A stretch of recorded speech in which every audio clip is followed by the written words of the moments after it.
Hello everyone, welcome to JIB CIB Prep.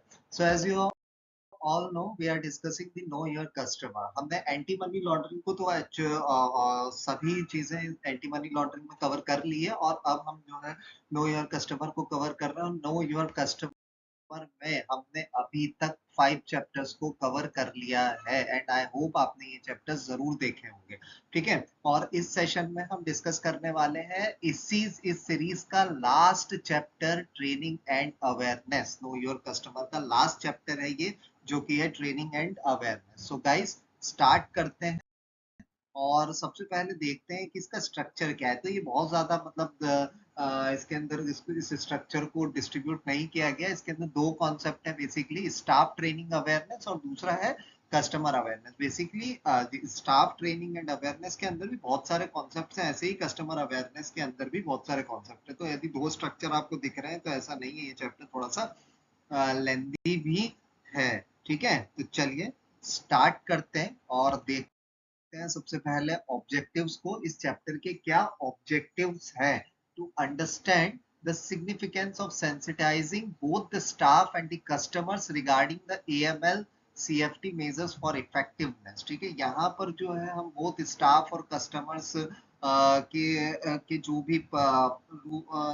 भी process है, जो पॉलिसीज है, ठीक है, उसको सेंसिटाइज करेंगे, उन चीजों को समझेंगे रिगार्डिंग दी एएमएल सीएफटी। उसी के बेसिस पर, क्योंकि एएमएल सीएफटी से ही रिलेटेड हम सारी चीजें केवाईसी के अंदर पढ़ रहे हैं। ठीक है, इसके बाद में knowing the modalities that can be adopt for this purpose. ठीक है, हम मोडालिटीज के बारे में जानेंगे कि किस तरीके से अडॉप्ट की जाती है, क्या पर्पस होता है ब्रांच लेवल पे, ठीक है, जोनल लेवल पे। तो उसकी एक टेबल है, उस टेबल को हम समझने की कोशिश करेंगे।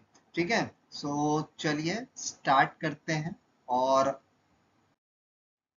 सबसे पहले, ठीक है, आपको यहाँ पर जो है एक हेडिंग आपको दिख रही होगी, स्टाफ ट्रेनिंग एंड अवेयरनेस। ठीक है, तो इसी में हम सबसे पहले देख रहे हैं यहाँ पे नीड टू सेंसिटाइज स्टाफ, यानी स्टाफ को सेंसिटाइज करने की क्यों जरूरत है। ठीक है, क्या आवश्यकता है, तो उसी को समझ रहे हैं। So as we discussed earlier in effective KYC AML programme, यानी हमने इससे पहले ऑब्वियसली हमने पिछले चैप्टर्स के अंदर हमने इफेक्टिव केवाईसी एएमएल प्रोग्राम्स को जो है रीड किया है। Must essentially cover the entire organisation and every person in the bank has a role in ensuring that the organization fulfills its obligations under the PML। ठीक है, तो देखो दोस्तों, इसको मैं बड़ी सामान्य सी भाषा में आपको बताता हूँ कि जो इफेक्टिव केवाईसी एएमएल प्रोग्राम है सिर्फ एक डिपार्टमेंट तक लिमिटेड नहीं होता है।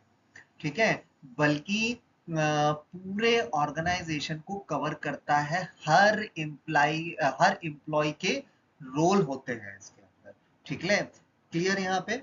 Hence a well informed and skilled staff will be an essential requirement for a successful implementation of KYC AML program। ठीक है, यानी हम ऐसा कह सकते हैं कि इसीलिए अगर स्टाफ वेल इन्फॉर्म और स्किल्ड नहीं होगा तो सक्सेसफुल इम्प्लीमेंटेशन पॉसिबल ही नहीं है। यदि वो स्किल्ड ही नहीं है, ठीक है, और उसके अंदर कोई कैपेबिलिटीज नहीं है, तो फिर वो कैसे इंप्लीमेंट कर पाएगा केवाईसी एएमएल प्रोग्राम्स को। तो इसीलिए यहाँ पर स्किल्ड स्टाफ की एसेंशियल रिक्वायरमेंट होती है। ओके, और साथ में एक चीज और मैं यहाँ कहना चाहूंगा कि बैंक जो होते हैं ना, ठीक है, बैंक को अपने ह्यूमन रिसोर्सेस, ठीक है, को ग्रूम करना बहुत जरूरी है ताकि वो रिस्पॉन्सिबिलिटी इफेक्टिवली डिस्चार्ज कर सके। समझ में आया कि बहुत जरूरी है कि वो अपने स्टाफ को बहुत ज्यादा वो स्किल कर सके। ठीक है, वो आज के सिनेरियो के हिसाब से, आज की जो इतनी चीजें बैंकिंग सेक्टर में ऑनलाइन चीजें हो रही है, फ्रॉड्स हो रहे हैं, ठीक है, और तो उन चीजों से कैसे निपटना है, इन चीजों के लिए ग्रूम करना भी बहुत ज्यादा जरूरी है और उनको उनकी रिस्पॉन्सिबिलिटीज के रिगार्ड में ये सारी चीजें बतानी पड़ेगी। ठीक है, तो इसीलिए स्टाफ को सेंसिटाइज करना बहुत आवश्यक है। सेंसिटाइज स्टाफ में नेक्स्ट पॉइंट हमारा, it is important that the bank senior management and the board of directors appreciate that under the PMLA both the banks and the individual employees are subject to penal measures for any violation of the obligation prescribed under it। यानी मैं ये कहूंगा कि एक सबसे बड़ा point है कि जो पीएमएल है ना, prevention of money laundering act, उसके अंडर सिर्फ बैंक ही नहीं बल्कि इंडिविजुअल एम्प्लॉयज भी पेनल एक्शन के लिए लायबल होते हैं। ठीक है, समझ में आई आपको मेरी बात? तो इसीलिए यहाँ पे इंडिविजुअली भी जो है वायलेशंस और ये सारी चीजों को देखा जाता है। So I hope it is clear. ठीक है, चलिए अब आते हैं स्टाफ अवेयरनेस पे कि स्टाफ में और क्या क्या अवेयरनेस होती है। सो दोस्तों यहाँ पर देखिए, जो केवाईसी एएमएल राइम होते हैं सब जगह अप्लाई होता है। ठीक है, इसीलिए जो ऑब्लिगेशंस और गाइडलाइंस हर एम्प्लॉय तक पहुंचनी चाहिए। ठीक है, clear? Next, also due to continuing developments taking place, this has to be an ongoing activity। ये एक बार की एक्टिविटी नहीं है, समझ रहे हैं? एक बार में काम नहीं होता है, तो ये बार बार यानी कंटिन्यूस प्रोसेस है ये। तो इसीलिए मैंने बोला कि ये एक बार की एक्टिविटी नहीं है, कंटिन्यूस चलने वाली अवेयरनेस एक्टिविटी है, क्योंकि नए डेवलपमेंट्स हमेशा आते रहते हैं। Okay, next, various modalities useful for enhancing awareness among staffs are given in table। यानी अभी हम टेबल में भी देखेंगे कि क्या क्या चीज है। ठीक है, तो देखिए इस अवेयरनेस के लिए अलग अलग मोडालिटीज यूज होती है। ठीक है, जो अभी हम टेबल में देखने वाले हैं। ठीक है, तो चलिए आइए देखते हैं कि टेबल में हम किस टाइप की मोडालिटीज हम यहाँ पर देखने वाले हैं। तो आपको यहाँ पर टेबल दिख रही है, यहाँ पर मोड है और यहाँ पर फीचर्स है। ठीक है, अब सबसे पहले हम बात करते हैं mode of communication for staff में। फर्स्ट है पॉलिसी। ठीक है, पॉलिसी में आपको यहाँ पे 4 पॉइंट दिख रहे हैं। तो पॉलिसीज में क्या क्या चीजें होती है? पॉलिसी वही किसी प्रकार की कोई गाइडलाइंस हो सकती है। ठीक है, और क्या मोड ऑफ कम्युनिकेशन है स्टाफ के लिए? तो first is formal documents, a regulatory requirement, contains the bank's internal norms on all aspects of KYC AML, and the next is to be mandatory, to be a mandatory reading for all employees। ठीक है, यानी सबसे पहले आता है क्या यहाँ पर? अब मैं आपको समझाता हूँ कि क्या चीज है। बेसिकली हम पॉलिसी की बात कर रहे हैं। तो ये क्या है? ये एक फॉर्मल डॉक्यूमेंट्स होता है जो बोर्ड अप्रूव करता है। क्लियर यहाँ पे? सेकंड बात करें तो ये एक रेगुलेटरी रिक्वायरमेंट है, मतलब मैंडेटरी है, इसको आप नजरअंदाज नहीं कर सकते। Okay, and next is contain the banks internal norms on all aspects on KYC AML. यानी इसमें बैंक के इंटरनल नॉर्म्स होते हैं केवाईसी एएमएल के हर एस्पेक्ट्स के लिए। ठीक है, और ये हर एम्प्लॉय के लिए कंपलसरी रीडिंग होता है, कंपलसरी रीडिंग। ओके, मैंडेटरी है फॉर ऑल एम्प्लॉय। ठीक है, यानी उनको पढ़ना पड़ेगा इसे। ठीक है, the next is manuals, SOPs, standard operating procedure. Okay, तो वन बाय वन इस पर डिस्कस करते हैं। तो देखिए मैनुअल्स और एसओपी भी जो है फॉर्मल डॉक्यूमेंट्स होते हैं जिसमें बैंक के डिटेल पॉलिसीज और इंस्ट्रक्शंस दिए जाते हैं। ठीक है, क्लियर यहाँ पे? इसके बाद में नेक्स्ट देखते हैं प्रिपेयर्ड फॉर वेरियस एक्टिविटीज। यानी ये इसको ऐसे समझ सकते हैं कि ये अलग अलग एक्टिविटीज के लिए बनाए जाते हैं। ठीक है, अलग अलग एक्टिविटीज पर वर्क होते हैं। Ensure uniformity in compliance and execution. ठीक है, ये इंश्योर करते हैं कि कंप्लायंस और एग्जीक्यूशन यूनिफॉर्मली हो। यूनिफॉर्मली हो मतलब यूनिफॉर्म बेसिस पर वो वर्क करे, कंटिन्यूस प्रोसेस पर। ठीक है ना, कोई भी प्रोसेस इसमें ब्रेक ना हो। ठीक है, क्लियर? यहाँ पे यूनिफॉर्मिटी का ध्यान रखना कंप्लायंस में बहुत जरूरी है। Next, to include distinct KYC AML requirement applicable to the specific product process. यानी हर प्रोडक्ट प्रोसेस के लिए डिस्टिंक्ट केवाईसी एएमएल रिक्वायरमेंट से इंक्लूड की जाती है। ठीक है, एंड द नेक्स्ट इज, ये एमएल का मतलब होता है मनी लॉन्ड्रिंग। ठीक है, तो इसमें जो मनी लॉन्ड्रिंग रिस्क कैटेगरी भी मेंशन होती है। क्लियर? यहाँ पे जो भी मनी लॉन्ड्रिंग रिस्क कैटेगरीज है, और रिस्क कैटेगरीज की हमने बात की है, पिछले चैप्टर्स में भी बात की है, और हमने जब एएमएल को डिस्कस किया था उसमें भी ये आता ही रहता है ना, क्या रिस्क कैटेगरीज है, कस्टमर का रिस्क कैटेगराइजेशन क्या है, तो उसे हमने डिस्ट्रीब्यूट किया था लो, मीडियम और हाई रिस्क में। ठीक है, and the next is need to be updated periodically. इसको अपडेट करना जरूरी होता है। ठीक है, बहुत जरूरी है। The next is useful to the functional staff as ready reference document। जो functional staff है ना, उनके लिए ready reference का ये काम करते हैं। क्लियर यहाँ पे? और जो रेगुलेटर्स हैं, evidences to regulatory legal authorities appropriateness and completeness of the bank approach, यानी जो रेगुलेटरीज और लीगल अथॉरिटीज हैं उनके लिए ये एविडेंस होते हैं कि बैंक का जो अप्रोच है वो प्रॉपर रहे। So I hope it is clear.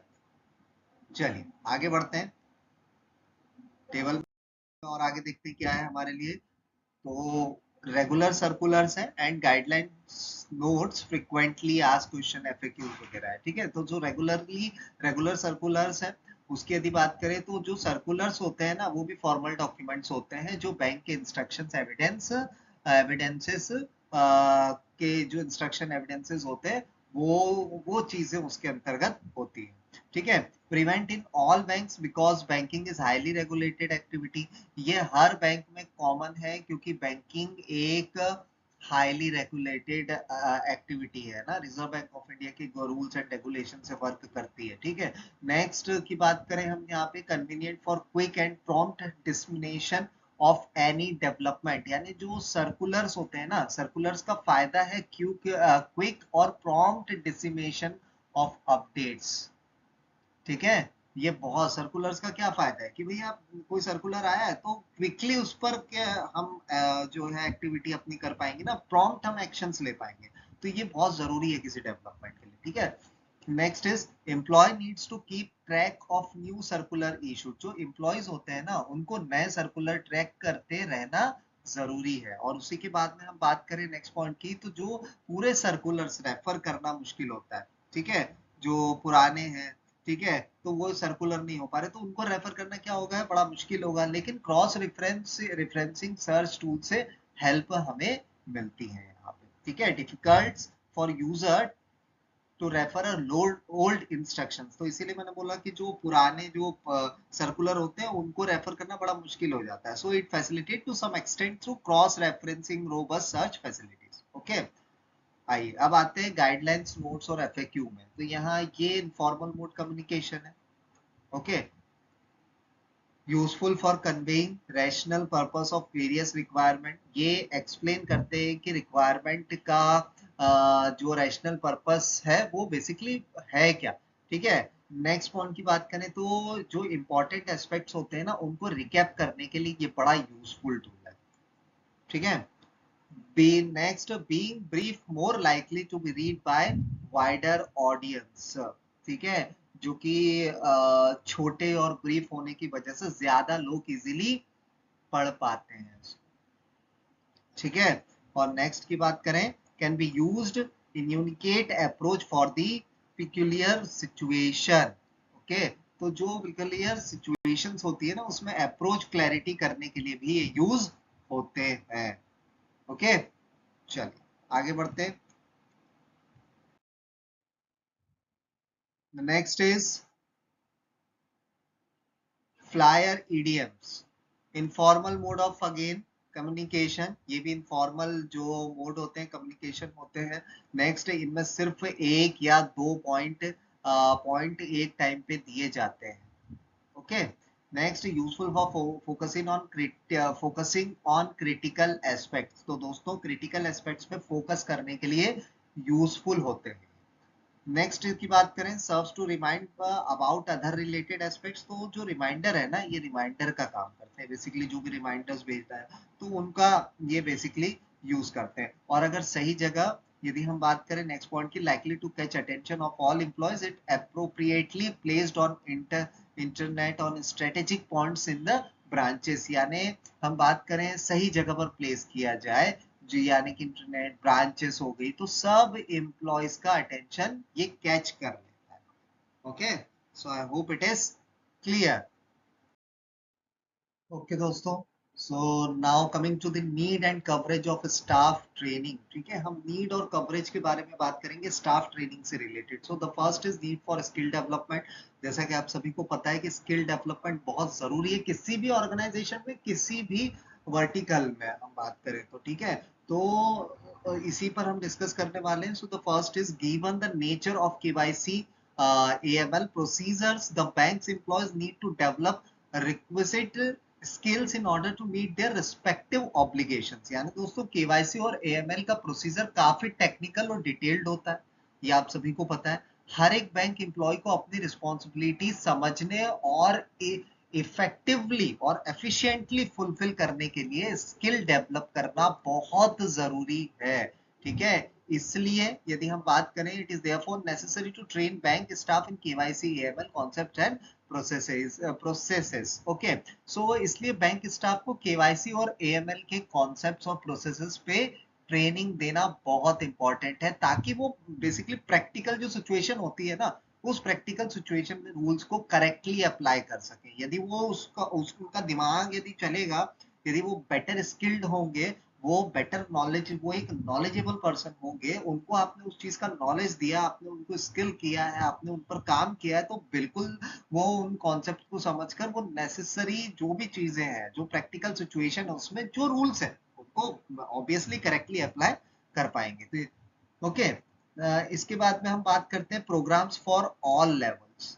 Okay, so bank need to have a well designed training framework of programs for the personnel at different levels: sales personnel, operating staff, controllers, monitoring staff, business product heads, compliance and audit function. तो दोस्तों देखो, यहाँ पर ऐसा ये बोलना चाह रहा है कि जो हर लेवल के स्टाफ के लिए प्रॉपर ट्रेनिंग प्रोग्राम डिजाइन करना जरूरी है, चाहे वो सेल्स ऑपरेशन है, controllers, monitoring staff, business heads, compliance और ऑडिट टीम्स जो भी है, ठीक है, और भी बेसिक अदर डिपार्टमेंट एक्सेट्रा, ठीक है। उन टीम्स को उनके रोल्स के हिसाब से अलग अलग जो ट्रेनिंग मॉड्यूल्स है ना, वो मिलना चाहिए।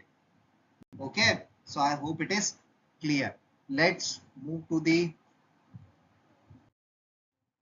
Next concepts.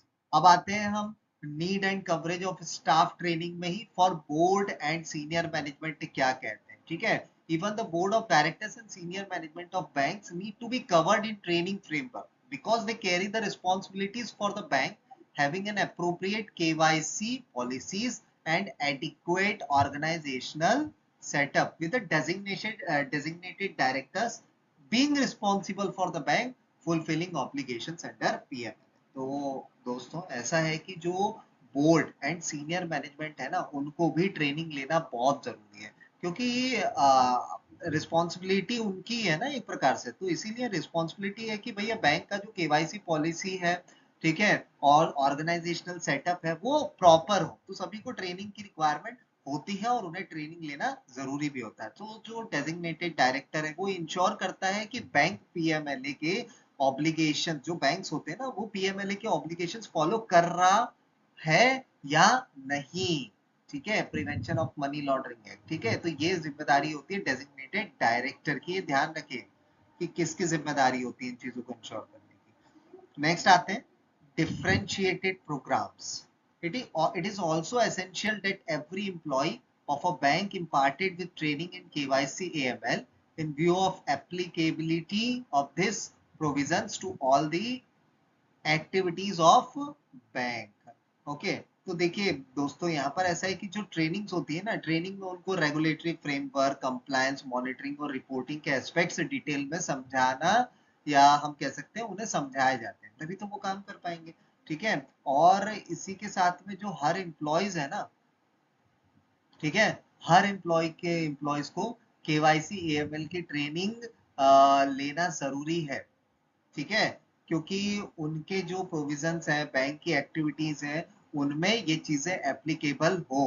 अलग रूल्स के लिए अलग स्किल्स, ठीक है, ये बिल्कुल मतलब निराधार है, ठीक है। The perspective and skill required differ widely depending on the rules, ठीक है। तो जो अलग रूल के लिए अलग स्किल्स और पर्सपेक्टिव होना चाहिए, और वो होते भी हैं। फ्रंट लाइन की यदि बात करें, तो जो फ्रंट लाइन स्टाफ है, कंप्लायंस स्टाफ है, कस्टमर ऑन बोर्डिंग स्टाफ्स होते हैं, ठीक है, जो जो कि फ्रंट फुट पर जो है काम करते हैं, ठीक है, ये लिखा है यहाँ पे front line staff, compliance staff, staff dealing with new customers, ठीक है। तो उनके लिए ट्रेनिंग का जो फोकस है ना, वो थोड़ा सा अलग होना चाहिए। इससे हर एम्प्लॉय अपने रोल में एफिशिएंट बनेगा, ठीक है। फॉर एग्जाम्पल, यदि आप कैशियर हैं, तो आपको कैशियर के अकॉर्डिंगली आपको जो है स्किल प्रोवाइड करनी चाहिए, आपको उसके अकॉर्डिंगली ट्रेनिंग प्रोवाइड करनी चाहिए। कोई भैया क्लरिकल लेवल का पर्सन है, उसको क्लरिकल लेवल के हिसाब से ट्रेनिंग प्रोवाइड करनी चाहिए, उसके रूल्स एंड रिस्पॉन्सिबिलिटी के। यदि क्या कहने का मोटा मोटा सा मतलब ये है कि भैया उनका जो के आर है ना, वो स्पेसिफिकली उनके के आर ए के अकॉर्डिंगली उनको ट्रेनिंग प्रोवाइड करनी चाहिए, तभी जाके डिफरेंशिएटेड प्रोग्राम जो है वो सक्सेसफुल हो पाएगा। ओके, चलिए आगे बढ़ते हैं इसके बाद में। at different stages due to continuous changes in modalities of MLTF, money laundering and terrorist financing, and consequently the measures required for AML-CFT purposes. It is essential that banks staffs are regularly updated. Okay, जो MLTF की जो method है ना, constantly change होती रहती है दोस्तों, और रेगुलेशन भी अपडेट होते रहते हैं, ठीक है। इसलिए स्टाफ को कंटिन्यूअस अपडेट और ट्रेनिंग की बहुत आवश्यकता होती है, ठीक है। Clear, and training programmes for them are required at various stages, यानी हर नए एम्प्लॉय के लिए इंडक्शन ट्रेनिंग्स मैंडेटरी है ना, जिसमें उनको हम कह सकते हैं कि जो बेसिक केवाईसी एएमएल कॉन्सेप्ट्स और प्रोसेस है वो समझाए जाते हैं, ठीक है। Also role specific training programme should be imparted to a staff on entering a new role, ठीक है। जब एम्प्लॉय नए रोल में शिफ्ट होते हैं ना, तो उनको रोल स्पेसिफिक ट्रेनिंग दी जाती है ताकि वो अपनी न्यू रिस्पॉन्सिबिलिटीज एफिशिएंटली हैंडल कर सकें। सो यही मेरा कहने का मतलब है, उनके केआरए से रिलेटेड कंपनियां न्यू हायर्स ट्रेनिंग कराती है, इंडक्शन ट्रेनिंग कराती है, तो वो बहुत मैंडेटरी ट्रेनिंग होती है, ठीक है।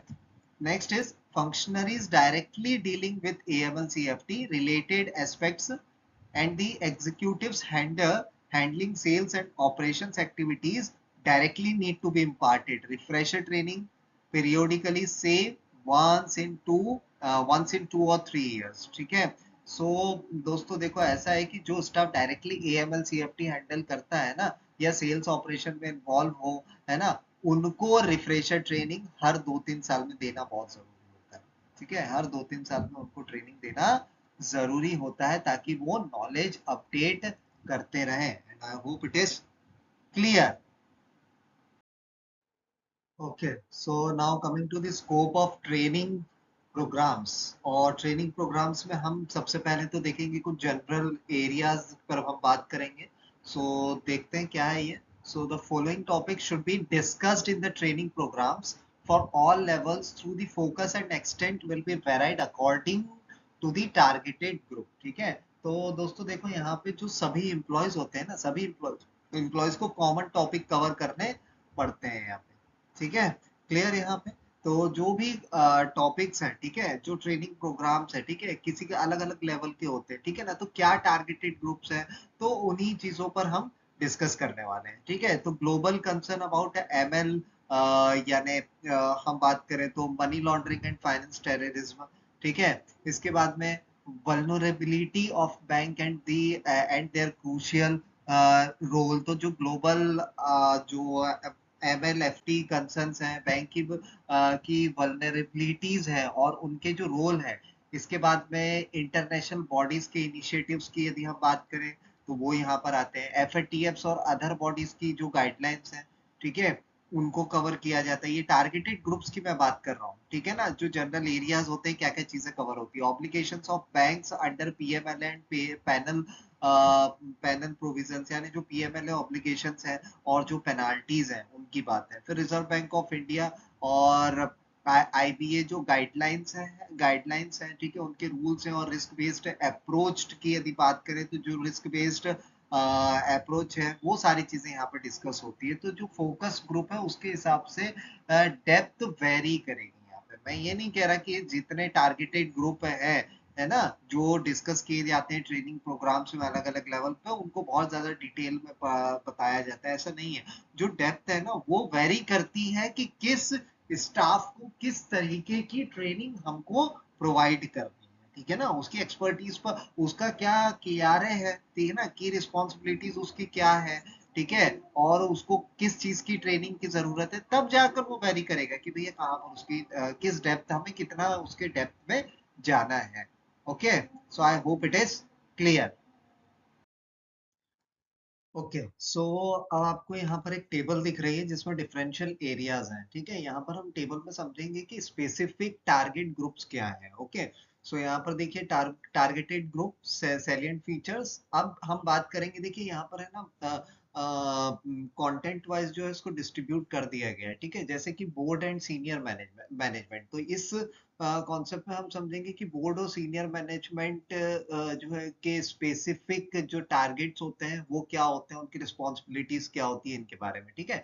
तो फर्स्ट यहाँ पर आपको दिख रहा है board of directors. Okay so board of directors में फर्स्ट यहाँ पर responsibility of the boards under PMLA RBI guidelines, ठीक है।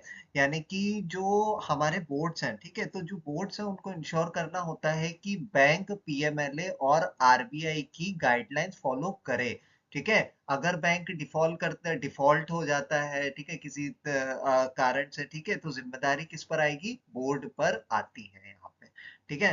क्लियर यहाँ पे? चलिए नेक्स्ट आते हैं इसके बाद में, need for KYC policy and it's की एलिमेंट्स, ठीक है। सो यहाँ पर जो बोर्ड है, बोर्ड एक प्रॉपर केवाईसी पॉलिसी अप्रूव करेगा। क्या करेगा? एक प्रॉपर केवाईसी पॉलिसी अप्रूव करेगा दोस्तों, और जरूरी भी है, ठीक है। और इम्प्लीमेंट करना, इसको इम्प्लीमेंट करना भी जरूरी है, जैसा कि आप सभी को पता है केवाईसी कितना इंपॉर्टेंट है, ठीक है, जिसमें सब की एलिमेंट्स क्लियर लिखे हों, ठीक है।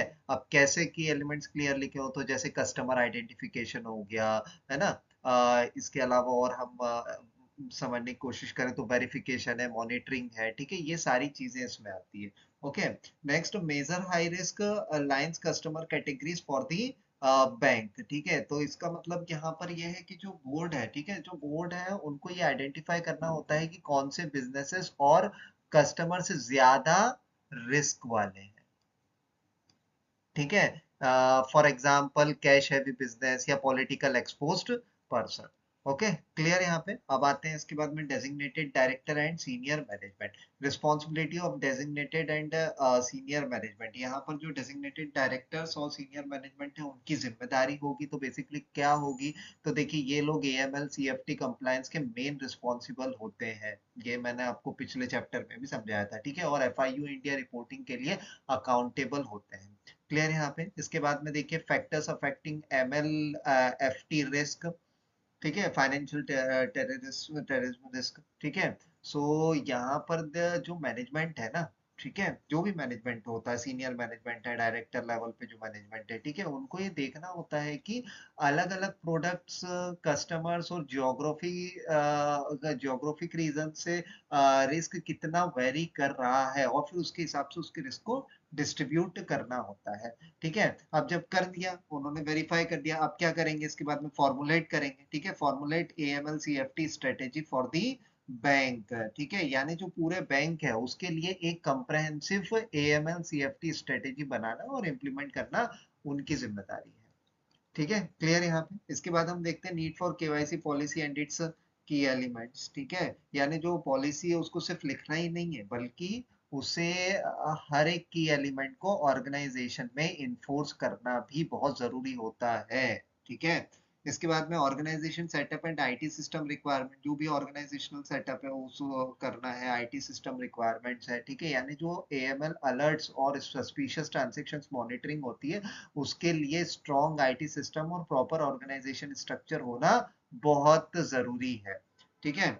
इसी के बाद हम आते हैं next, factoring MLTF risk in business plans and policies. Okay तो जब भी नए प्रोडक्ट्स या एक्सपांशन भी जो रहते हैं ना, ठीक है, उनके प्लान बनते हैं, उनमें एमएलटीएफ जो भी रिस्क है, ठीक है, उसको इंक्लूड करना बहुत जरूरी होता है, ठीक है। फिर इसके बाद में हम देखें तो defining the principle for effective implementation for AML CFT measures, ठीक है ना। यानी जो भी effective implement AML CFT measures को लेकर जो भी इफेक्टिव प्रिंसिपल्स हैं उनको कहीं ना कहीं डिफाइन करना है, ठीक है। और दूसरे शब्दों में मैं कहूँ तो जो प्रैक्टिकल और इफेक्टिव इम्प्लीमेंटेशन प्रिंसिपल डिफाइन करने वाले उनके रोल यहाँ पर होते हैं, ठीक है। डिफाइनिंग द प्रिंसिपल ये हो गया, online and offline RFI ensuring the implementation and reviews periodically, ठीक है। तो दोस्तों यहाँ पर ये यदि मैं बात करूँ तो बेसिकली जो RFI है ना वो रिक्वेस्ट फॉर इंफॉर्मेशन है। यहाँ पे क्या है? रिक्वेस्ट फॉर रिक्वेस्ट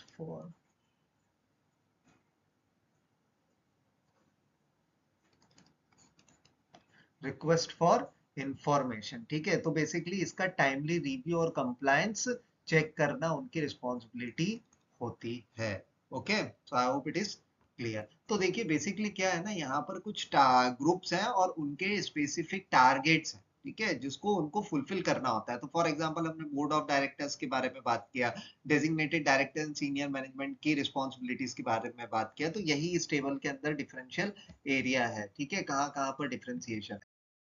चलिए इसके बाद में हम देखते हैं टारगेटेड ग्रुप में। आप देखते हैं हेड एंड कॉर्पोरेट ऑफिस क्या क्या रोल है। तो देखिए अब उनके क्या है, तो common areas for corporate office. तो यहाँ पर जो सैलिएंट एस्पेक्ट्स ऑफ फर्स्ट आते हैं केवाईसी पॉलिसी, ठीक है, मतलब जो स्टाफ है, ठीक है, जो भी स्टाफ है बैंक का हो सकता है, फाइनेंशियल इंस्टीट्यूशंस का हो सकता है, ठीक है, उनके वो पॉलिसी के इंपॉर्टेंट फीचर्स क्लियरली समझाने चाहिए, ठीक है। ये मैं सभी को पता है कि ट्रेनिंग, स्टाफ ट्रेनिंग और सारी अवेयरनेस ट्रेनिंग के अंदर केवाईसी ट्रेनिंग होती है, एएमएल के सीएफटी ट्रेनिंग्स होती है, ठीक है, ताकि वो बहुत ज्यादा इसमें इन्वॉल्व हो सके, कि वो उसको आइडेंटिफाई कर सके कि कहाँ पर मिस हो रहा है, कहाँ पर हमें एसटीआर फाइल करना है, कहाँ पर हमें जो है सस्पिशियस रिपोर्ट्स बनानी है, कब हमें रिपोर्ट करना है। ये सब चीजें पता तभी होगी जब वो प्रॉपरली ट्रेन होगा। ओके, नेक्स्ट, और क्या कॉर्पोरेट ऑफिस लेवल पे कॉमन एरियाज है, organization setup in banks for KYC AML, ठीक है, जो भी बैंक्स होते हैं उनका इंटरनल एएमएल सीएफटी स्ट्रक्चर कैसा है, ये स्टाफ को मालूम होना चाहिए, ठीक है। इसके बाद में हम बात करें कस्टमर ड्यू डिलिजेंस रिक्वायरमेंट, ठीक है। अब देखिए यहाँ पर जो कस्टमर ड्यू डिलिजेंस रिक्वायरमेंट है, अगेन जो स्टाफ्स हैं उनको रिस्क फैक्टर समझाना चाहिए, ठीक है, जैसे कि प्रोडक्ट चैनल कस्टमर प्रोफाइल्स हो गई, ठीक है।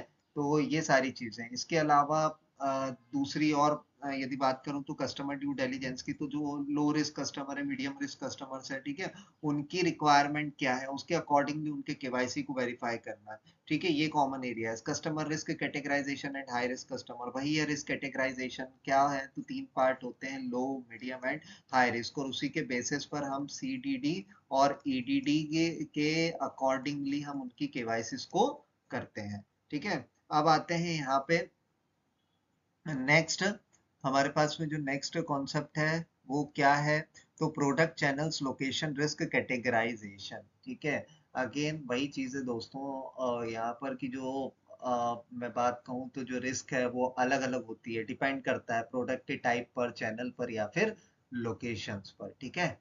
क्लियर यहाँ पे। इसके अलावा जो है हम बात करें तो S T R typologies, typologies and indicators of suspicious transactions, ठीक है। अब देखिए यहाँ पर यदि बात करें तो जो स्टाफ्स हैं उनको सस्पिशियस ट्रांजैक्शंस का इंडिकेटर और टाइपोलॉजीज आइडेंटिटी करने के लिए करना आना चाहिए। अगेन का कैसे आएगा, ट्रेनिंग से आएगा। Okay, next is vigilant towards offline RFI and its reporting, यानी कि जो ऑफलाइन आरएफआई आने पर उनका टाइमली कंप्लायंस और रिपोर्टिंग करना बहुत जरूरी है, ठीक है। So I hope it is clear.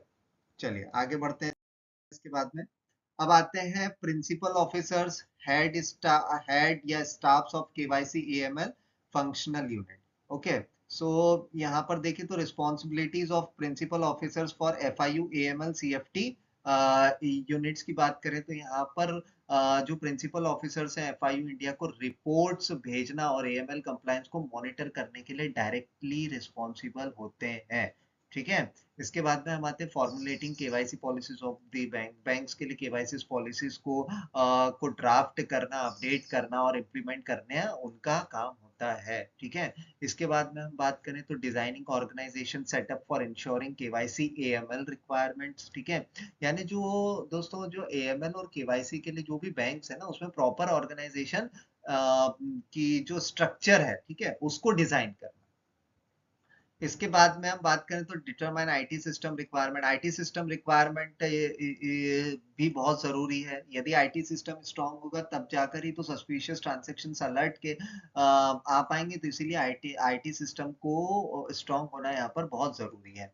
Next, determine determine ML and terrorism financing risk in product channels and location. Again जो अभी पिछली बार अभी हमने समझा, ठीक है, जो भी रिस्क लेवल है उसकी आइडेंटिटी, उसको आइडेंटिफाई करना, ठीक है ना, कोई प्रोडक्ट है, चैनल्स है, लोकेशंस के हिसाब से रिस्क लेवल को आइडेंटिफाई करना है यहाँ पर, ठीक है। इसके बाद हम आते हैं कस्टमर रिस्क कैटेगराइजेशन।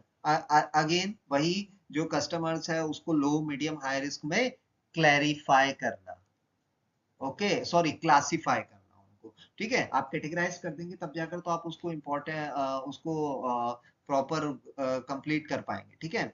नेक्स्ट आते हैं इसके बाद में डिजाइनिंग प्रोसेसेस ऑफ, हाँ, designing processes for for for completion of CTR, NTR, CBTR and CCR. अब देखिए जो दोस्तों यहाँ पर जो डिफरेंट रेगुलेटरी जो रिपोर्ट्स होती है ना, वो कंपाइल और टाइमली उन्हें सबमिट करना है, डिफरेंट डिफरेंट ऑर्गेनाइजेशन जो भी उसके लिए रिस्पॉन्सिबल होते हैं, ठीक है। इसके बाद हम आते हैं mechanism for STR generation and reporting, यानी जो सस्पिशियस ट्रांजैक्शंस होते हैं ना दोस्तों, उनको डिटेक्ट करके एसटीआर जनरेट और रिपोर्ट करना, ठीक है। आप जनरेट करेंगे और उसके बाद उसे एफआईयू इंडिया को रिपोर्ट करेंगे, ठीक है। इसके बाद में हम आते हैं, ये तो हो गया हमारा एसटीआर टाइपोलॉजी एंड इंडिकेटर, वही है, ठीक है। नेक्स्ट आते हैं handling of AML alerts online as well as offline analysis of case suspicious transactions। तो दोस्तों देखो यहाँ पर समझो जो AML alerts होते हैं ना, चाहे वो ऑनलाइन हो या ऑफलाइन, ठीक है, उसको इन्वेस्टिगेट करना और सस्पिशियस केसेस का एनालिसिस करना बहुत जरूरी है, ठीक है। Next, media research for identifying doubtful customers and cases for STR, ठीक है। तो जो मीडिया रिसर्च है ना, ठीक है, जो न्यूज है, मीडिया है, मॉनिटरिंग करते हैं, ठीक है, तो उनकी जो मॉनिटरिंग है उसको करके डाउटफुल कस्टमर आइडेंटिफाई करना और उनके अगेंस्ट क्या फाइल करना, STR फाइल करना, okay. So let's move to the next, heads, फिर staff of business and products unit. अभी आते हैं यहाँ पर, ठीक है, इनकी क्या रिस्पॉन्सिबिलिटी है, हेड है, स्टाफ ऑफ बिजनेस है, प्रोडक्ट्स यूनिट है, ठीक है। वही, देखिए अगेन वही चीजें, बहुत सारी चीजें तो सेम है, responsibilities of business and products unit, ठीक है, यानी जो अपने प्रोडक्ट हैं उस प्रोडक्ट लाइन में AML CFT कंप्लायंस को ज्यादा इंटीग्रेट करना, ठीक है।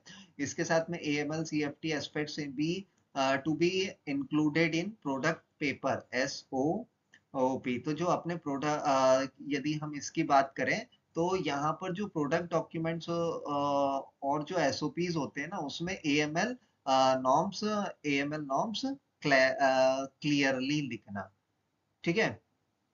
इसी के साथ में नेक्स्ट आते हैं high risk business line customer groups, okay. So यहाँ पर क्या है कि जो आइडेंटिटी है, ठीक है, उसके हिसाब से आइडेंटिटी करना, कौन से बिजनेस में कस्टमर रिस्की होते हैं, ठीक है, ये सारी चीजें आपको करना है, वही लो मीडियम और हाई रिस्क के हिसाब से।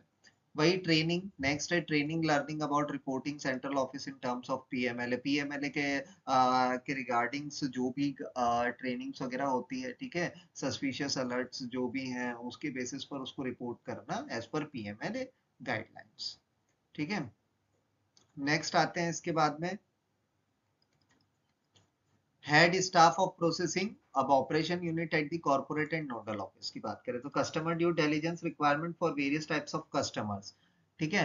अब देखो यहाँ पर एक्सप्लेनेशन की बात करें तो हर टाइप के कस्टमर के लिए बेसिकली जो CDD प्रोसेस है ना, उसको स्ट्रिक्टली फॉलो करना। इसी के साथ में जो स्पेसिफिक केयर जो रहती है high risk product channel locations, वही, ठीक है, हाई रिस्क प्रोडक्ट चैनल के अकॉर्डिंगली आप कस्टमर को आइडेंटिफाई करेंगे स्पेसिफिक रिस्क और उनको स्पेसिफिकली फिर उसके अकॉर्डिंगली आप डील करेंगे।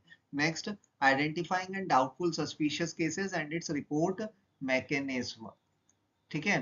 तो अगर कोई सस्पिशियस या डाउटफुल केस दिखता है तो उसको आइडेंटिफाई करके आपको रिपोर्ट करना है, ओके। सो लेट्स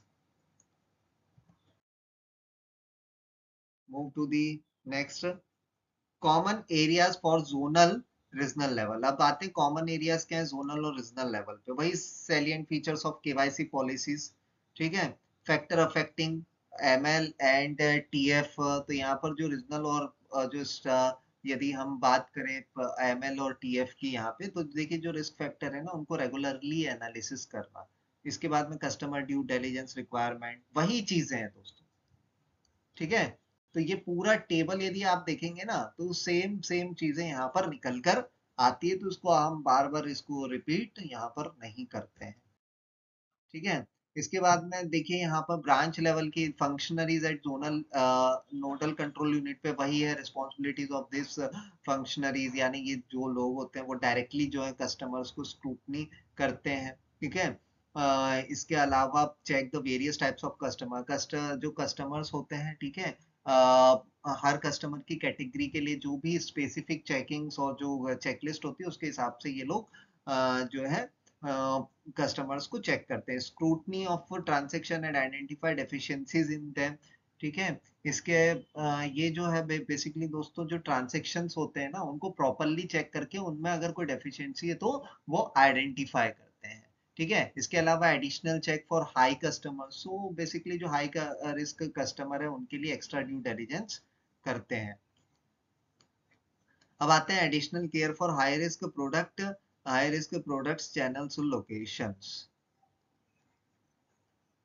जो हाई रिस्क प्रोडक्ट्स होते हैं, ठीक है, और जो चैनल्स होते हैं ना उनके लिए एक्स्ट्रा विजिलेंस यहाँ पर रखना है।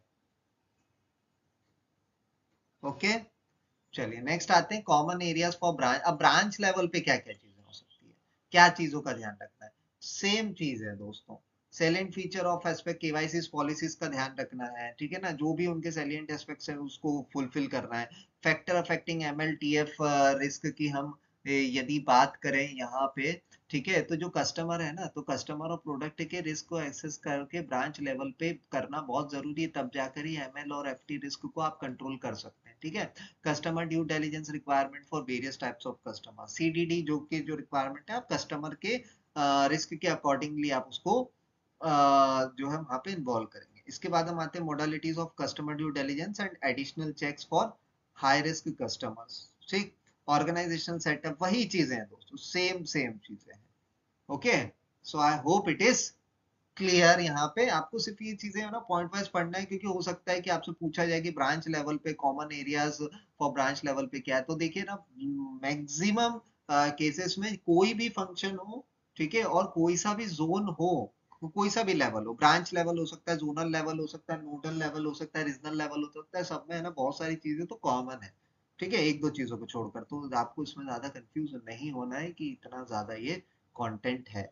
Okay, so I hope it is clear. चलिए अब देखिए अगेन वही branch head and heads of operation at branches. Branches में जो ब्रांच हेड्स होते हैं, ठीक है, उनके लेवल पे क्या उनके रिस्पॉन्सिबिलिटीज, तो monitoring and control of AML CFT related aspects, ठीक है, मॉनिटरिंग करना, कंट्रोल करना रिलेटेड एस्पेक्ट्स को देखते हुए।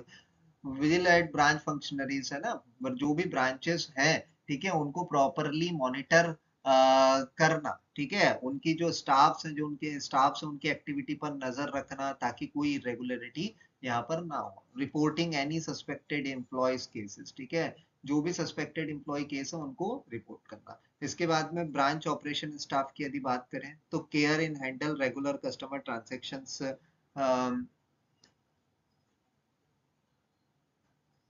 की यदि बात करें, हाँ कहाँ पर थे हम, हाँ केयर इन हैंडल, वही रेगुलर कस्टमर ट्रांजेक्शन्स को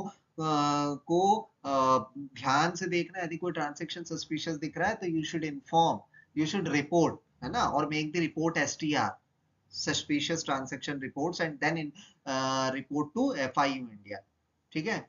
next is identifying the suspicious transactions on doubtful और डाउटफुल कस्टमर, जो भी डाउटफुल कस्टमर्स हैं, जो भी आइडेंटिफाई करना है आपको सस्पिशियस ट्रांजेक्शंस और डाउटफुल कस्टमर्स को, ठीक है। सेम केसेस हैं ब्रो, सेम केसेस है दोस्तों, सस्पिशियस डाउटफुल नेचर है, reporting any suspected employee and whistle blowing, ठीक है। तो देखो यहाँ पर यदि बात करें हम, तो आपको एक चीज ध्यान रखना है कि आपको कंफ्यूज यहाँ पे नहीं होना है, किसी भी तरीके से, ठीक है। अब जैसे कि अगर कोई एम्प्लॉय है, मैं इसको बता रहा हूँ, reporting any suspected employee at whistle whistle blowing, ठीक है। सो जो अगर कोई एम्प्लॉय है, ठीक है, और वो इन्वॉल्व है किसी एक्टिविटी में, तो उसके अगेंस्ट विस्चल बॉलिंग ब्लोइंग करना, ठीक है। ये एक पॉलिसी है, ठीक है ना, कोड ऑफ कंडक्ट है, इसके तहत उस पर वर्क होता है। इसके बाद हम बात करें ब्रांच लेवल पे, सेल्स स्टाफ एट ब्रांचेस, वही modalities of customer due diligence, modalities of enhanced due diligence. इसके बाद में care handle in regular customers, regular customer transaction, precautions in interacting with walk in potential customer and report of suspicion, है ना। आपको जो भी interacting करते समय जो भी वॉक इन और पोटेंशियल कस्टमर्स हैं, ठीक है, उनमें आपको नजर रखना है और रिपोर्ट करना है यदि कोई सस्पिशियस इंस्टेंस यहाँ पर देखने को मिलते हैं तो। ओके ओके दोस्तों, so now coming to the awareness training and regulatory obligations की हम बात करें तो यहाँ पर हम देखेंगे आपके पास में तीन दिख रहे हैं आपको पॉइंट्स हैं। Creating awareness among and training of staffs in AML CFT aspects are regulatory and legal requirement also in any KYC AML related investigation. RBI or other authorities examine what measures were taken by banks for creating awareness and training their staffs. And the last is, it is therefore important that records and evidences of all measures taken in this regard should be maintain. तो देखो दोस्तों, AML मैं इसको explain करता हूँ कि basically ये क्या किस टाइप की अवेयरनेस और ट्रेनिंग और रेगुलेटरी ऑब्लिगेशन से वो बता रहा है। तो दोस्तों, एएमएल सीएफटी के एस्पेक्ट्स में स्टाफ को अवेयर और ट्रेन करना सिर्फ बेस्ट प्रैक्टिस नहीं है, ये ध्यान रखिएगा, ठीक है, बल्कि ये रेगुलेटरी और लीगल रिक्वायरमेंट भी है। क्लियर है ना। इसी के साथ में यदि हम बात करें तो जो अथॉरिटीज हैं वो ये एक्सपेक्ट करते हैं कि हर बैंक, है ना, ये एक्सपेक्ट कर रहे हैं ना वो, कि हर बैंक अपने स्टाफ को प्रॉपर ट्रेनिंग और अवेयरनेस दे ताकि उनका वो एएमएल और केवाईसी की जो प्रैक्टिसेस है वो बेस्ट तरीके से इंप्लीमेंट कर पाए, ठीक है। एंड इसी के साथ में अगर कभी केवाईसी एएमएल इन्वेस्टिगेशन होती भी है तो आरबीआई या अथॉरिटीज चेक करते हैं कि बैंक ने स्टाफ को ट्रेन और जो बैंक्स होती है जिस बैंक में एम्प्लॉय काम कर रहा है उनको ट्रेन और अवेयर करने के लिए क्या एक्शंस लिए हैं, ठीक है। इसका प्रूफ जो है वो मेंटेन करना बहुत ज्यादा जरूरी है। जो भी प्रूफ है वो मैं रखना बहुत जरूरी है कि हाँ बैंक्स ने जो है बिल्कुल उनको ट्रेनिंग प्रोवाइड करी। तो ट्रेनिंग और अवेयरनेस के सारे रिकॉर्ड्स, ठीक है, और एविडेंसेस को सेफ रखना चाहिए ताकि ऑडिट या इन्वेस्टिगेशन के वक्त बैंक जो है वो प्रूफ दे सके कि भैया हमने स्टाफ को प्रॉपरली ट्रेन किया था और वो अवेयर भी था, ठीक है। अब यदि नहीं होता है तो staff is responsible for everything, ठीक है। If bank is not provide given the provide the training, so bank is responsible for for any type of questions. Okay, so I hope it is clear. चलिए आगे बढ़ते हैं इसके बाद में। Need for customer awareness, अब हम बात कर रहे हैं कस्टमर अवेयरनेस की, ठीक है ना। अब हम स्ट्रक्चर के दूसरे पार्ट पर आ गए। अभी तक हम जो स्टाफ ट्रेनिंग पर फोकस कर रहे थे, अब हम किस पे बात कर रहे हैं, कस्टमर अवेयरनेस पे बात कर रहे हैं। तो कस्टमर अवेयरनेस में need for customer awareness, customer awareness की जरूरत क्यों है। तो देखिए दोस्तों, बहुत ही इंपॉर्टेंट चीज है कि जो केवाईसी एएमएल जो है ना वो तभी इफेक्टिव हो पाएगा होता है जब जेन्युइन कस्टमर अपनी करेक्ट और कंप्लीट इंफॉर्मेशन बैंक के साथ शेयर करे, ठीक है। अगर कस्टमर कोऑपरेट नहीं करेगा और रिस्क मिटिगेशन पॉसिबल ही नहीं हो पाएगा। तो कस्टमर को फुल इंफॉर्मेशन प्रोवाइड करना है बैंक को, जो भी रिक्वायरमेंट है उसके अकॉर्डिंगली, ठीक है। However as the information sought is of very personal and sensitive nature, there is obviously high degree of reluctance among customers to respond to this request as the customer are not generally aware of the risk of money laundering and relevance of their information is in mitigating this risk, ठीक है। तो दोस्तों यहाँ पर हम बात कर रहे हैं जो इंफॉर्मेशन होती है ना, इंफॉर्मेशन पर्सनल और सेंसिटिव होती है, ध्यान रखिएगा। इसलिए कस्टमर्स हेजिटेट होते हैं कि यार हमारा जो हमारा डेटा चला जाएगा, हमारे साथ फ्रॉड हो जाएगा, ठीक है ना। तो बड़े सेंसिटिव होते हैं, बड़े हेजिटेट होते हैं इन चीजों के लिए क्योंकि वो इलिटरेट नहीं है, ठीक है। तो उन्हें जनरली पता नहीं होता कि मनी लॉन्ड्रिंग का रिस्क क्या है और इनकी इंफॉर्मेशन का जो इम्पोर्टेंस है वो क्या है इन मिटिगेशन रिस्क, ठीक है। कई बार जो ये मिटिगेशन रिस्क होती है, अब आते हैं another fall out is when they provide the information out it is done casually by them completing form filling exercise thus eroding its utility. So कई बार क्या होता है ना कि जो कस्टमर्स है ना सिर्फ फॉर्म कंप्लीट करने के लिए इंफॉर्मेशन कैजुअली दे देते हैं, ठीक है, जिससे डेटा जो ये डेटा की जो यूटिलिटी है ना वो कहीं ना कहीं क्या हो जाती है, कम हो जाती है। तो यहाँ पर आपको ध्यान रखना है कि और हमें कस्टमर को अवेयर करना है कि वो अपनी जो भी इंफॉर्मेशन है उसको प्रॉपरली प्रोवाइड करें।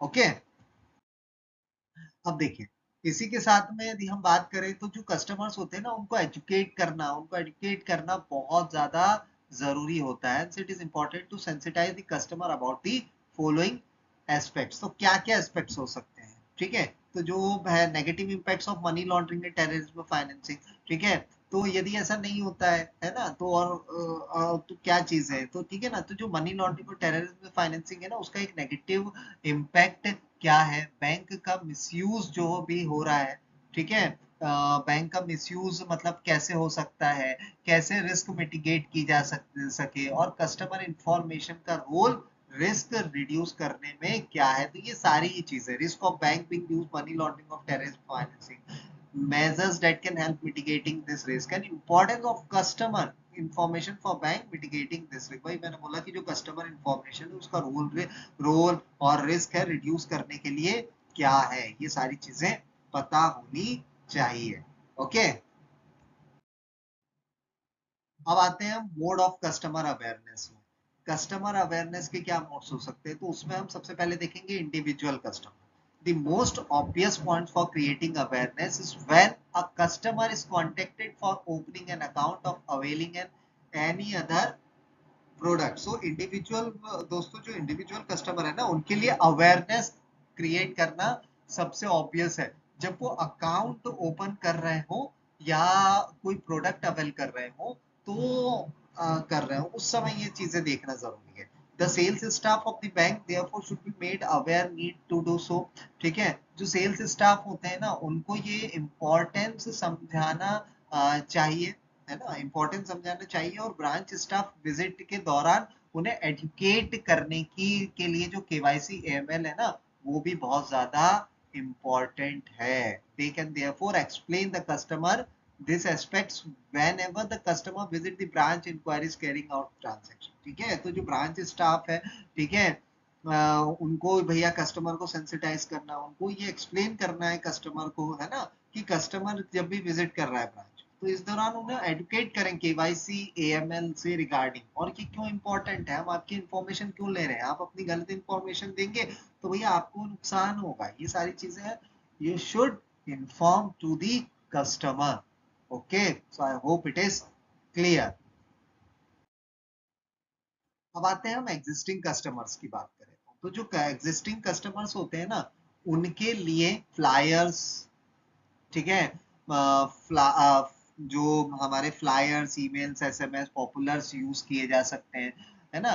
ब्रांच लेवल की यदि बात करें तो जो ब्रांच लेवल होती है they can also pop up messages, ATMs screens, internet banking pages etcetera, इन चीजों का यूज करो। SMS message send to be existing customer will be effective way to reach it out customer quickly. ये वही है कि जो ब्रांच लेवल पे देखिए मोटा मोटा सा यदि हम इसकी बात करें तो जो ब्रांच लेवल पे मीटिंग और कस्टमर रिलेशन इवेंट्स में भी डिस्कस किया जा सकता है, ठीक है। जो केवाईसी पॉलिसीज है ना उसका सैलिएंट एस्पेक्ट्स को, जो भी सैलिएंट एस्पेक्ट्स हैं उसके सैलिएंट फीचर्स हैं ना, उनको उनके इंटरेक्शन के दौरान क्लियरली उनको एक्सप्लेन करना चाहिए। KYC AML aspects also be discussed meeting of the customer service committee at branch level। this could also be discussed any customer relation event held, ठीक है ना, ये जो भी डिस्कशन है ना ये कस्टमर के साथ में डिस्कस होना चाहिए और जो भी जैसा कि मैंने बताया कि जो भी सैलिएंट फीचर्स हैं केवाईसी पॉलिसी से related must be explain well during the interaction. Okay, so let's move to the public awareness। So in public awareness, bank can include KYC AML related messages in their public communications like advertisement in newspaper, TV, radios, channel, commercials, okay, and the next is advertisement in movies, ATMs, official websites, official social media platform etcetera. तो देखिए दोस्तों, ऐसा है कि जो public awareness है ना, उनके लिए बैंक्स, मीडिया का यूज किया जा सकता है, उन्हें आप करिए। ठीक है, newspaper, TV, radio, ATM, websites और सोशल मीडिया में केवाईसी, जो केवाईसी और एएमएल मैसेजेस होते हैं ना, उन वो हम डाल सकते हैं, उन्हें डालना डालना चाहिए। ठीक है, ये मास अवेयरनेस क्रिएट करता है और लोगों को एजुकेट करता है कि भैया केवाईसी एएमएल का क्या इम्पोर्टेंस है। तो बेसिकली इस चैप्टर में हम ये जान रहे हैं कि क्या इम्पोर्टेंस है। ठीक है, पब्लिक अवेयरनेस की। तो आज की डेट में सोशल मीडिया से तो बड़ा या ऑनलाइन एक्टिविटी से बड़ी चीज तो कोई है ही नहीं।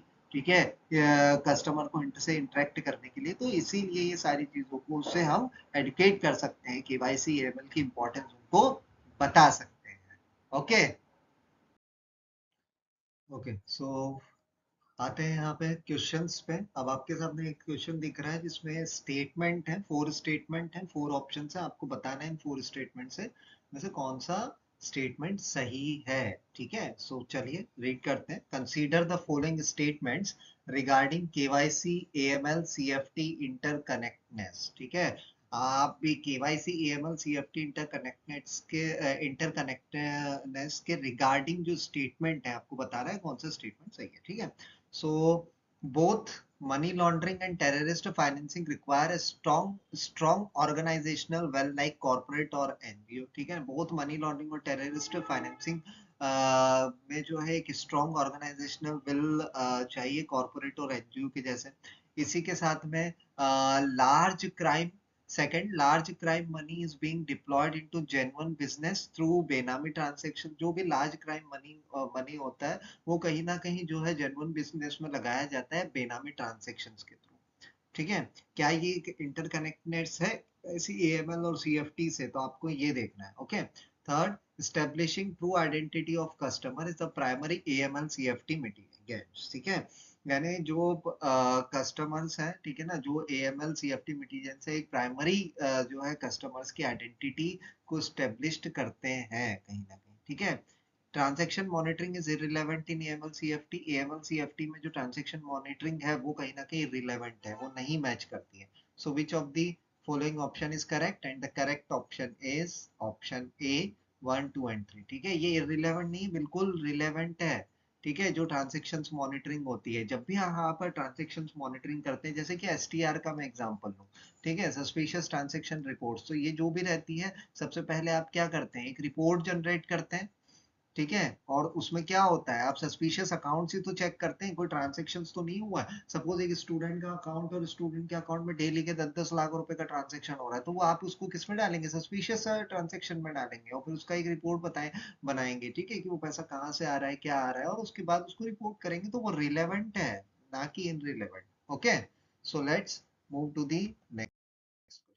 Consider the following statements about organized financial crimes। Organized financial crimes को लेकर कौन सा स्टेटमेंट सही है?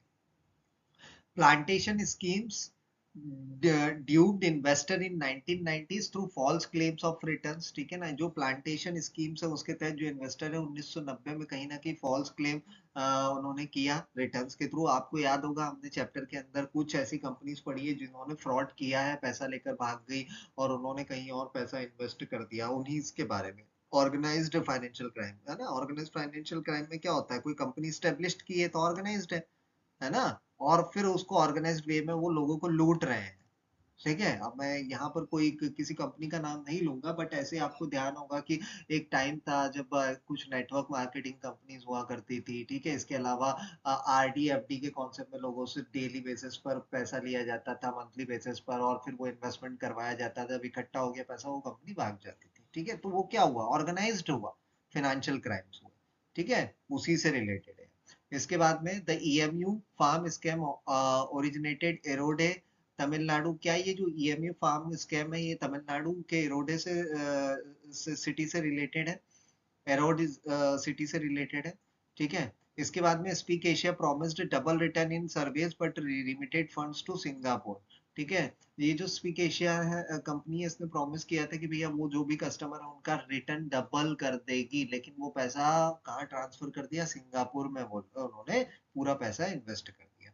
RBI holds a bank responsible if such scheme are carried out through their accounts. ये आरबीआई ने बैंक को रिस्पॉन्सिबल माना है यदि वो उनके खाते के ट्रांजेक्शन, इस तरीके के जो ट्रांजेक्शन है यदि बैंक अकाउंट से हो रहे हैं तो।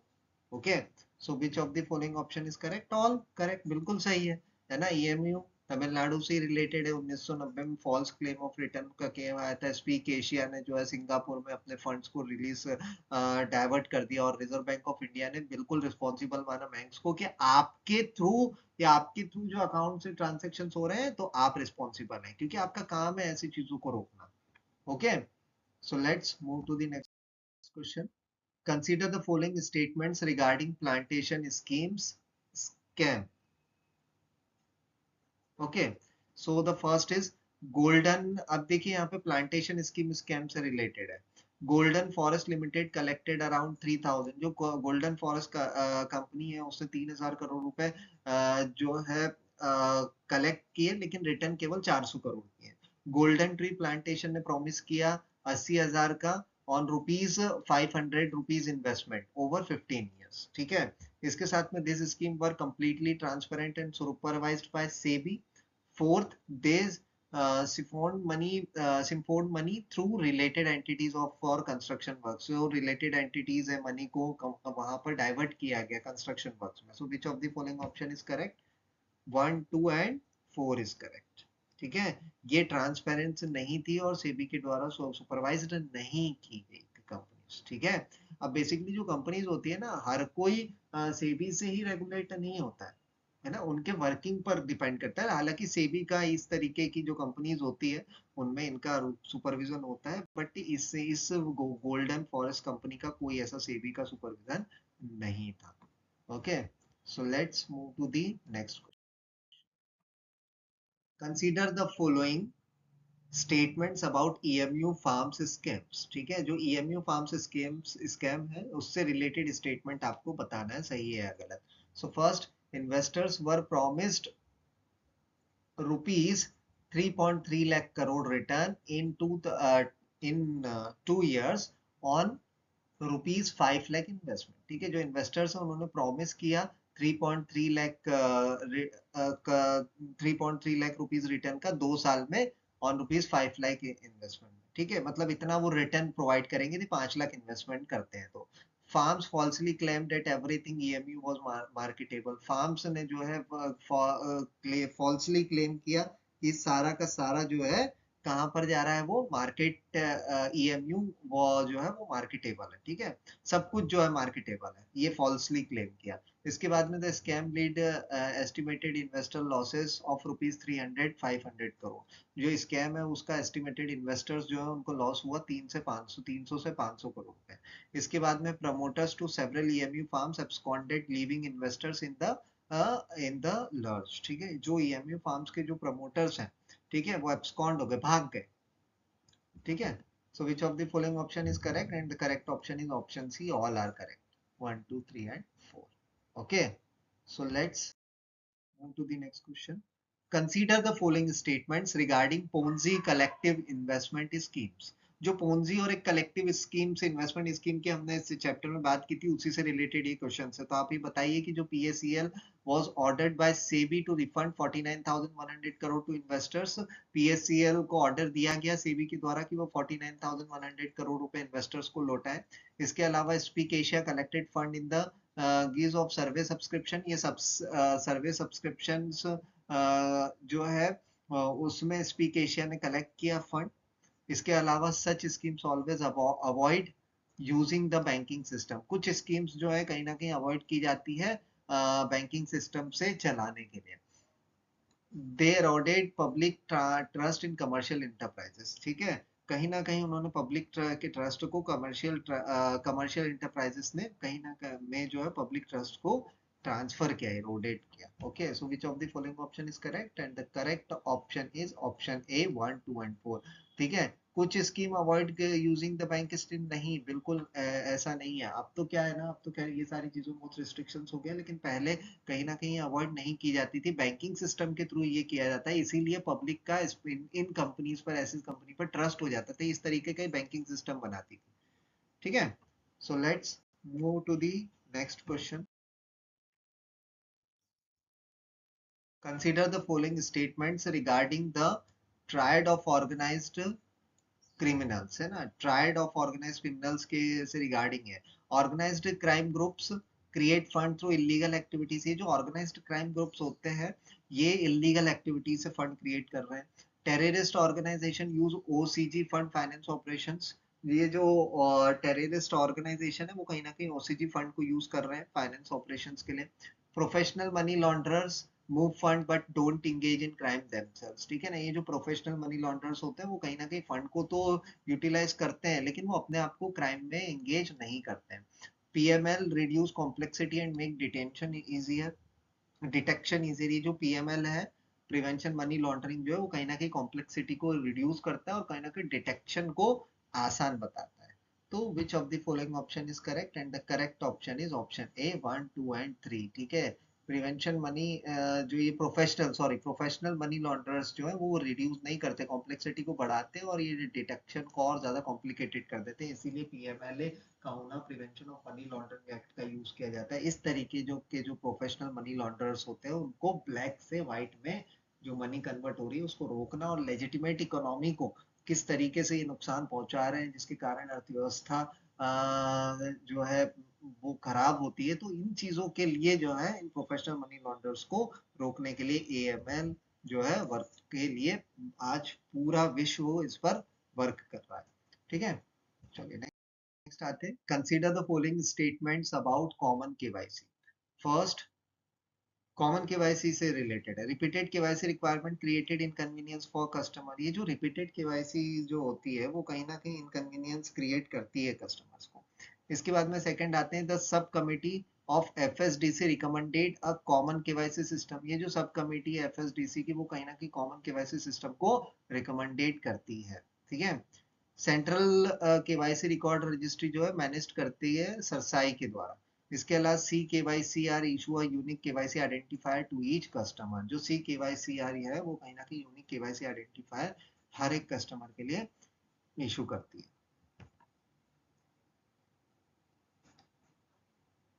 So the correct option is option D. Okay, so let's move to the next question. Consider the following statements regarding operational aspects of CKYCR, है ना। चलिए देखते हैं। Reporting entities must upload KYC with in 3 days starting relationship, जैसे ही customer के साथ में उनका रिलेशनशिप बिल्ड हुआ, ठीक है, तो जो रिपोर्टिंग एंटिटीज होती है वो केवाईसी अपलोड कर देती है 3 दिन के भीतर। इसके अलावा C K Y C R duplicates data and issues KYC ID, है ना, डी डुप्लीकेट्स डेटा, ये जो C K Y C are है कहीं ना कहीं डी डुप्लीकेट्स करती है डेटा को और केवाईसी आईडी इशू कर देती है। इसके अलावा KYC records can be used by bank for marketing purpose, bank जो है ना वो मार्केटिंग पर्पस के लिए यूज करती है केवाईसी रिकॉर्ड्स को। And fourth, regulatory reporting entities must update CKYCR with additional और updated client information, ये जो रिपोर्टिंग एंटिटीज होती है वो CKYCR में इंफॉर्मेशन को अपडेट करना उनके लिए जरूरी है, और साथ में अपडेटेड क्लाइंट इंफॉर्मेशन भी। So which of the following option is correct, 1, 2 and 4, बिल्कुल ये बिल्कुल सही था, क्योंकि ये केवाईसी रिकॉर्ड का मार्केटिंग से कोई लेना देना नहीं, कोई भी किसी भी प्रकार से, चाहे वो बैंक हो, संस्था हो, एनबीएफसी हो, स्मॉल फाइनेंस बैंक हो, कोई भी फाइनेंशियल इंस्टीट्यूशन हो, वो केवाईसी का मिसयूज नहीं कर सकता, ना ही उसका मार्केटिंग पर्पस के लिए किसी प्रकार से यूटिलाइजेशन कर सकता है। ठीक है, okay, so let's move to the next and last question of this session. Consider the following statement regarding benefits of C KYCR. C KYCR से रिलेटेड बेनिफिट्स आप बताइए यहाँ पे। Customer will not need to resubmit KYC documents repeatedly, जो customers हैं वो कहीं ना कहीं रीसबमिट नहीं करते हैं रिपीटेडली केवाईसी डॉक्यूमेंट्स को। Uniformity of KYC data across financial, ये इससे रिलेटेड है सी केवाईसी आर के बेनिफिट्स, क्या कस्टमर इससे देखो कस्टमर्स को रीसबमिट करने की जरूरत नहीं है। इसके अलावा यूनिफॉर्मिटी जो है केवाईसी डेटा की फाइनेंशियल सेक्टर में कहीं ना कहीं मिस रिप्रेजेंटेशन को रिड्यूस करती है। तीसरा, डुप्लीकेशन जो है वो कहीं ना कहीं हेल्प करता है मल्टीपल एंटिटीज को सेम पर्सन के साथ में। It increase cost for financial institution by duplicating work, कहीं ना कहीं ये ना कॉस्ट को बढ़ा रहा है CKYC वाला जो कॉन्सेप्ट है। आपने पकड़ लिया होगा कौन सा गलत है। And the correct option is 1, 2 and 3 option B. इसीलिए मैंने बोला ये इंक्रीज नहीं करता है, डिक्रीज करता है कॉस्ट को। ओके, सो दोस्तों इसी के साथ में इस सेशन को यहाँ पर एंड करते हैं। तब तक के लिए थैंक यू।